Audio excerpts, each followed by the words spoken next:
Hello दोस्तों, मैं हूं अखिल और आप देख रहे हैं एबीपी लाइव। प्रधानमंत्री नरेंद्र मोदी अमेरिकी राष्ट्रपति जो बाइडेन के न्योते पर अमेरिका के दौरे पर जाने वाले हैं। 21 जून से 24 जून तक प्रधानमंत्री अमेरिका में ही रहेंगे। तो इस मुद्दे पर हम खास चर्चा करने वाले। प्रणय सर आइए। कैसे हो अखिल? मैं एकदम बढ़िया हूँ, आप कैसे हैं सर? बस एकदम खैरियत। तो प्रणय जी है हमारे साथ। आपने हमेशा एबीपी न्यूज पर इनको देखा होगा, लेकिन आज एबीपी लाइव पर हम इनके साथ चर्चा करेंगे और ये जानेंगे कि ये दौरा इतना अहम क्यों होने वाला है। दौरा किसकी चर्चा बताओगे? मैं सर असल में बात कर रहा था प्रधानमंत्री नरेंद्र मोदी के अमेरिकी दौरे की। अच्छा जी, तो आपसे ज्यादा सबसे पहली नजर इंटरनेशनल या ग्लोबल खबरों पर सर की ही रहती है। तो आप बताएं सर, सबसे पहले ये इतना अहम क्यों होने वाला है? बहुत अहम है, बहुत अहम कई लिहाज से कहा जा सकता है अखिल इस दौरे को। ये अगर मैं कुछ चीजें जो पहली बार हो रही हैं अगर वही गिनाऊं आपको, जैसे कि पहली बार होगा कि 75 साल के इतिहास में भारत का कोई प्रधानमंत्री जो अमेरिका जाएगा उसे अमेरिकी कांग्रेस जो कि अमेरिका की संसद है उसको 2 बार संबोधित करने का मौका मिलेगा। इससे पहले जून 2016 में प्रधानमंत्री मोदी जब गए थे तब उन्होंने संबोधित किया था, और इस बार भी जब वो जा रहे हैं स्टेट गेस्ट बनकर तो उन्हें ये मौका मिलेगा। और दुनिया के बेहद कम नेताओं को आगे ये मौका मिला है कि वो यूएस कांग्रेस को 2 बार संबोधित कर सके, तो उस लिहाज से खास है। बिल्कुल। एक और चीज खास है इस दौरे की कि प्रधानमंत्री मोदी जो है वो स्टेट गेस्ट बन के जा रहे हैं। जब किसी देश के राष्ट्राध्यक्ष को या जो हेड ऑफ गवर्नमेंट होता है उसको स्टेट ऑनर में या स्टेट गेस्ट के तौर पर बुलाया जाता है, यानी एक देश अपने खास राज्य की अतिथि के तौर पर आमंत्रित करता है, तो ये बताता है कि कैसे दोनों देश बहुत करीब हैं, खास हैं। इस दोस्ती, इस पार्टनरशिप की अहमियत क्या है। और एक और खास चीज मैं आपको बता दूं जो इस बार शायद पहली बार देखने को मिलेगी, क्योंकि किसी भी भारतीय प्रधानमंत्री, इससे पहले भारत के बहुत सारे प्रधानमंत्री अमेरिका के दौरे पर जाते रहे हैं, लेकिन इस बार अमेरिकी राष्ट्रपति और भारत के प्रधानमंत्री सबसे ज्यादा वक्त आपस में साथ गुजारेंगे, यानी दोनों के बीच में बातचीत का बहुत मौका होगा। कई बार वो आमने सामने होंगे, मिलेंगे, बातचीत के अलग अलग फॉर्मेट्स में मिलेंगे। तो एक बार शेड्यूल भी बताइएगा कि पूरे इन 4 दिनों में क्या शेड्यूल रहने वाला है। वैसे 4 दिन अपने आप में काफी होते हैं, अगर कई मुद्दों पर इस पर चर्चा की जा सकती है, तो आप तो शेड्यूल अच्छे से जानते होंगे, बाकी बारीकियां तैयारियां वहां पर क्या हो रही है, तो एक बार ये भी हमें बताइए प्लीज। ठीक है, तो प्रधानमंत्री मोदी जो है 20 जून की सुबह दिल्ली से रवाना होंगे और उसके बाद वो वॉशिंगटन जब पहुंचेंगे, न्यूयॉर्क जब पहुंचेंगे, क्योंकि सबसे पहले उनका कार्यक्रम न्यूयॉर्क का है। इस बार वो 2 शहर जा रहे हैं, न्यूयॉर्क और वॉशिंगटन। जब वो न्यूयॉर्क जाएंगे, पहुंचेंगे, दोपहर बाद का वक्त हो चुका होगा, लेकिन उस दिन उनका कोई खास कार्यक्रम नहीं। जो उनका सबसे पहला और बड़ा कार्यक्रम होने वाला है वो होगा यूएन हेडक्वार्टर बिल्डिंग के अंदर योग दिवस है, क्योंकि ये मौका ऐसे समय पे आ रहा है उनका ये दौरा जब योग दिवस भी है। प्रधानमंत्री का ही आइडिया था जिसके ऊपर यूएन में स्वीकार किया गया और फिर अंतर्राष्ट्रीय योग दिवस दुनिया भर में मनाया जाता है। तो इस बार प्रधानमंत्री मोदी खुद यूएन हेडक्वार्टर में योग करेंगे, उनके साथ यूएन के सेक्रेटरी जनरल होंगे और जो तमाम जो स्पेशल नेता होते हैं या स्पेशल रिप्रेजेंटेटिव होते हैं अलग अलग मुल्क के, वो वहां पर होंगे। तो यूएन के लॉन में इस बार खास होने वाला है। बिल्कुल। उसके बाद फिर वो दोपहर के बाद वॉशिंगटन रवाना हो जाएंगे। वॉशिंगटन में उस दिन रात को व्हाइट हाउस के अंदर एक स्पेशल मीटिंग कह लीजिए, एक प्राइवेट एंगेजमेंट होता है, यानी इनफॉर्मल तरीके से दोनों नेता मिलेंगे। प्रधानमंत्री मोदी 21 तारीख की रात को भी व्हाइट हाउस जाएंगे। उसके बाद जो उनका खास दौरा है, यानी जो स्टेट डिनर जिस दिन होता है वो 22 तारीख का दिन होगा। सबसे पहले उनका सेरेमोनियल वेलकम किया जाएगा, यानी उनको गार्ड ऑफ ऑनर दिया जाएगा, तोपों की सलामी होगी और जो बिल्कुल स्टेट ऑनर के साथ होता है। उसके बाद दोनों नेताओं की मुलाकात होगी और फिर 22 तारीख की शाम को एक स्टेट डिनर दिया जाएगा जिसकी मेजबानी राष्ट्रपति जो बाइडेन और उनकी पत्नी जिल बाइडेन करेंगे, और वहां बहुत खास मेहमानों को बुलाया गया है।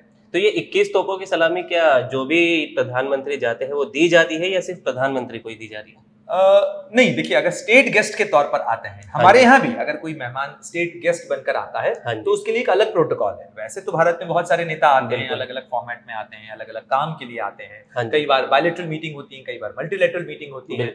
लेकिन अगर किसी को आप राजकीय अतिथि के तौर पर, जैसे कि हमारे यहाँ पे जब गणतंत्र दिवस होता है तो उसमें हम खास मेहमान के तौर पर बुलाते हैं किसी देश के प्रमुख को, तब उन्हें हम स्टेट ऑनर देते हैं। बिल्कुल। तो स्टेट ऑनर के अंदर उनको guard of honour Rashtrapati Bhavan में दिया जाता है। लगभग वैसा ही समारोह, क्योंकि वहां का राष्ट्रपति भवन व्हाइट हाउस है, तो वहां पर आपको सेरेमोनियल गार्ड सैल्यूट करते हुए नजर आएंगे। और भारत के अभी तक केवल 3 प्रधानमंत्री ही स्टेट गेस्ट अमेरिका के रहे हैं। तो वो 3 के भी नाम बता दीजिए एक बार। कोई इंफॉर्मेशन छोड़ेंगे नहीं, हम सब बताएंगे आपको। राजीव गांधी, मनमोहन सिंह और उसके बाद प्रधानमंत्री नरेंद्र मोदी। लेकिन अगर आप दौरों की फहरिस्त को देखेंगे, ये अखिल 7वां दौरा होगा जब प्रधानमंत्री मोदी अमेरिका में होंगे बतौर प्रधानमंत्री। अगर बीते कुछ सालों के अंदर देखें, 8-9 सालों के अंदर, तो रेगुलरली 2014 में वो गए, 2015 में गए, 2016 में गए, और उसके बाद इनकी यात्राएं अलग अलग इंटरवल पर होती रही हैं, अलग अलग फॉर्मेट के लिए, अलग अलग मीटिंग्स के लिए।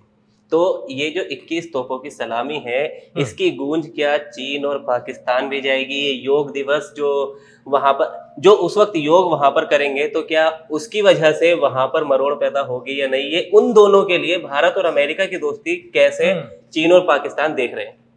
देखिए, अगर जाहिर तौर पर भारत के दोनों बड़े पड़ोसी हैं, अहम पड़ोसी हैं, एक तरफ पाकिस्तान है, एक तरफ चीन है, दोनों के पास न्यूक्लियर हथियार हैं, लेकिन भारत का हाथ अगर मजबूत होता है तो जाहिर तौर पर कुछ परेशानी, पेशानी पे कुछ पल तो जाहिर है पड़ेंगे। तो लाजमी है कि पाकिस्तान, जो कि एक समय पे, आपको तो ध्यान है कि एक समय पे पाकिस्तान इस बात पर इतराता था कि अमेरिका उसके साथ है, तो जाहिर तौर पर उससे कहीं ना कहीं इस चीज का एहसास तो हो ही जाएगा कि अब उसके पास वो फेवर नहीं है, और अब शायद उसकी उतनी यूटिलिटी नहीं है अमेरिका के लिए भी। लेकिन भारत कई लिहाज से बहुत महत्वपूर्ण है, और अगर एशिया पैसिफिक या इंडो पैसिफिक की हम बात करें तो उस लिहाज से अमेरिका कई बार, और अमेरिका के कई राष्ट्रपति इस बात को अकेले कह चुके हैं कि अमेरिका के लिए 21वीं सदी की मोस्ट डिफाइनिंग पार्टनरशिप अगर वो कोई है तो वो भारत के साथ उसकी साझेदारी है।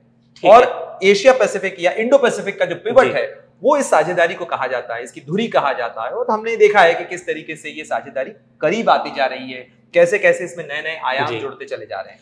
इस साझेदारी में एक बहुत बड़ी डील भी होने वाली है, तो उस डील के बारे में बताएं, क्योंकि वो डील काफी टाइम से चली आ रही थी लेकिन वो पूरी नहीं हो पा रही थी। लेकिन इस बार कहा जा रहा है कि प्रधानमंत्री के इस दौरे पर वो डील भी मुहर लग जाएगी उस डील पर। तो आप एक बार उस डील के बारे में बताओ, और वो कैसे हमारी भारतीय सुरक्षा के लिए बहुत जरूरी है।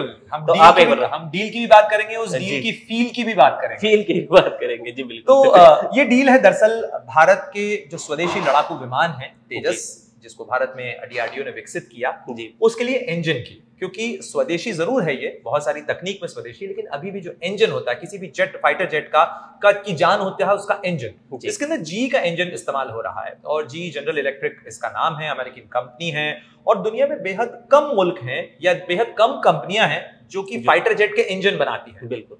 तो ऐसे में जब भारत ने इसका चुनाव किया और जी का जो इंजन है उसका चयन किया कि इसके अंदर ये इस्तेमाल होगा, तो भारत के तेजस विमान के अलग अलग वर्जन्स आने हैं जी, और इसके अंदर आगे एलसीए के साथ साथ आमका का भी प्रोजेक्ट है, उसके लिए भी आगे बढ़ना है।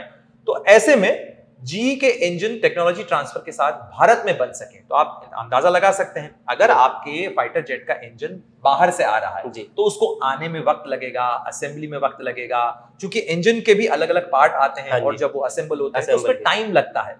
और अगर वो इंजन यहीं बन रहे हो तो आसानी हो जाएगी, आसानी हो जाएगी, आप जल्दी से उन्हें असेंबल कर सकेंगे, आप उसका प्रोडक्शन बढ़ा सकते हैं।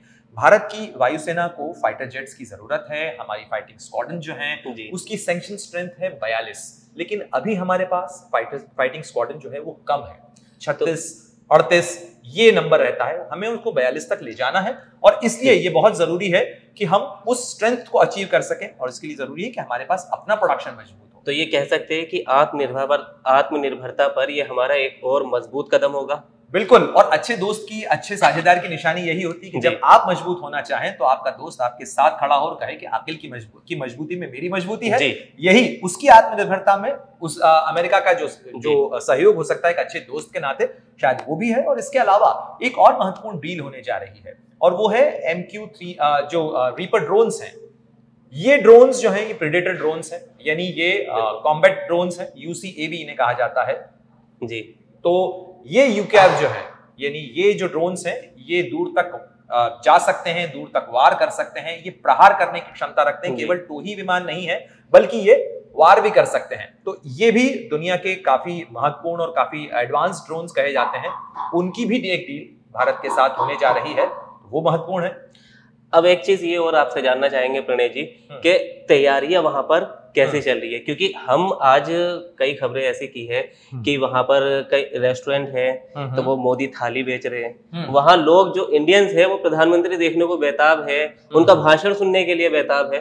तो ये कैसी कैसी तैयारियां वहां पर चल रही है, एक बड़े छोटे से आप उसे बता दीजिए। देखिए, प्रधानमंत्री मोदी पहले भी वहां जाते रहे हैं जी, बार फिर जा रहे हैं, तो जाहिर तौर पर जब भी वो जाते हैं, अमेरिका की कुल आबादी के अंदर अगर आप भारतीयों की संख्या की बात करें तो करीब 40 लाख भारतीय वहां पर है। बड़ी संख्या में भारत के स्टूडेंट्स वहां पढ़ने के लिए जाते हैं। रिकॉर्ड नंबर में इंडियन स्टूडेंट्स इस समय वहां पर मौजूद हैं। साथ ही भारतीय पेशेवर बड़ी संख्या में जाते हैं। तो जाहिर तौर पर अगर उनके मुल्क से आए हुए नेता को इस तरीके से सम्मान दिया जाता है तो वो फख्र महसूस करते हैं, इस तरीके का जश्न होता है। और अमेरिका में हमने देखा है कि अलग अलग इलाकों के अंदर कैसे मिनी इंडिया बन गए। अगर आप न्यूयॉर्क के पास जाएं तो लिटिल इंडिया आपको देखने को मिलता है। वहां पर न्यू जर्सी के इलाके के अंदर आपको जो है भारतीयों की बड़ी आबादी देखने को मिलती है। कैलिफोर्निया में मिलती है।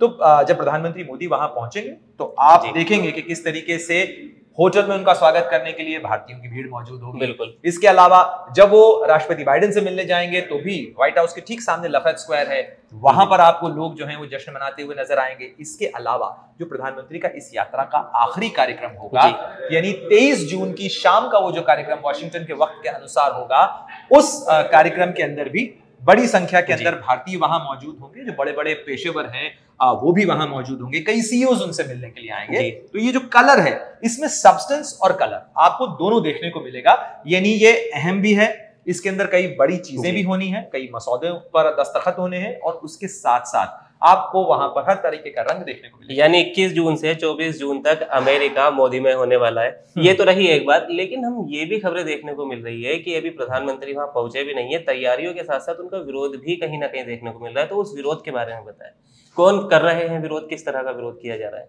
देखिए, किसी भी डेमोक्रेसी के अंदर और अमेरिका के अंदर तो वहां पर उनका फर्स्ट अमेंडमेंट इसी चीज को लेकर था कि अभिव्यक्ति की आजादी है। तो अमेरिकन कॉन्स्टिट्यूशन के अंदर तो अमेरिका में बहुत सारे लॉबीज हैं, बहुत सारे ग्रुप हैं, अलग अलग समूह हैं, अलग अलग किस्म के लोग हैं। तो जाहिर तौर पर कुछ गुट, कुछ लोग, कुछ समूह जो कोशिश करते हैं कि इसी बहाने उनकी कुछ जगह बन जाए, अपनी पहचान बनाए। कई बार क्या होता है कि लोग ना विरोध से अपनी पहचान बनाते हैं। तो उनका खुद का कुछ नहीं है, लेकिन वो विरोध करने के नाम पर शायद अपने लिए कुछ हाईलाइट हासिल कर पाए। तो ऐसे कुछ गुट हैं, ऐसे कुछ। तो ये क्या भारतीय या अमेरिकी? देखिए, इसमें भारतीय तो नहीं कहूंगा मैं, भारतीय मूल के कुछ अमेरिकी भी शामिल हो सकते हैं। इसके अलावा वहां पाकिस्तान समर्थित बहुत सारे जो गुट हैं, जो हमने देखा है कि इसके पहले भी वहां पर चाहे वो पीओके से पहुंचे हुए लोग हों या पाकिस्तान से पहुंचे हुए लोग हों, वहां पे खालिस्तानी तत्व हों, इन तमाम चीजों को लेकर। लेकिन ये बहुत छोटा तबका है। अगर आप आंकड़ों में तुलना करेंगे, अगर आप देखेंगे, और अमेरिकी संसद के अंदर भी अगर कुछ डेमोक्रेट सांसद या कुछ जो लॉबीज हैं या कुछ ग्रुप्स हैं, अगर वो इस मामले के ऊपर कहें तो इसे कोई ऐसी चीज नहीं मानना चाहिए। डेमोक्रेसीज हैं, बड़े मुल्क हैं, बड़े मुल्क की ताकत यही होती है कि बड़े मुल्क की आवाज होती है, उसकी धमक होती है। तो वो जब कहीं जाते हैं तो थोड़ा सा तो कुछ आवाज होनी चाहिए। तो कुछ लोग इधर उधर हिलते हैं, परेशान होते हैं, बात करते हैं। तो इन्हें हम आंदोलन जी भी कह सकते हैं, जो प्रधानमंत्री ने कहा। देखिए, हर किसी को डेमोक्रेसी के अंदर अपनी बात कहने का हक है। तो अमेरिका के अंदर अमेरिका अपने लोगों को या वहां जो लोग मौजूद हैं उन्हें अपनी बात कहने का हक देता है। लेकिन आप देखें कि इससे कहीं भी यात्रा का कार्यक्रम प्रभावित नहीं हो रहा। अमेरिका जो जेस्चर दिखाना चाहता है भारत के प्रधानमंत्री के प्रति, उसमें कहीं कोई कटौती नहीं है, न वो इससे प्रभावित हो रहा है। इस तरीके की रिपोर्ट्स आती रहती हैं, इस तरीके के बयान आते रहते हैं, लेकिन जो जमीन पर नजर आ रहा है वो बताता है कि किस तरीके से अमेरिका भारत के साथ जुड़ना चाह रहा है। क्योंकि अकेले इस समय भारत को ही नहीं, अमेरिका को भी भारत की जरूरत है। और यही बड़ी चीज है कि सिर्फ हमें अमेरिका की जरूरत नहीं है, अमेरिका को हमारी जरूरत है। तो इससे हम ये देख सकते हैं कि भारत कहीं ना कहीं विकास की प्रगति पर काफी तेजी से आगे बढ़ रहा है।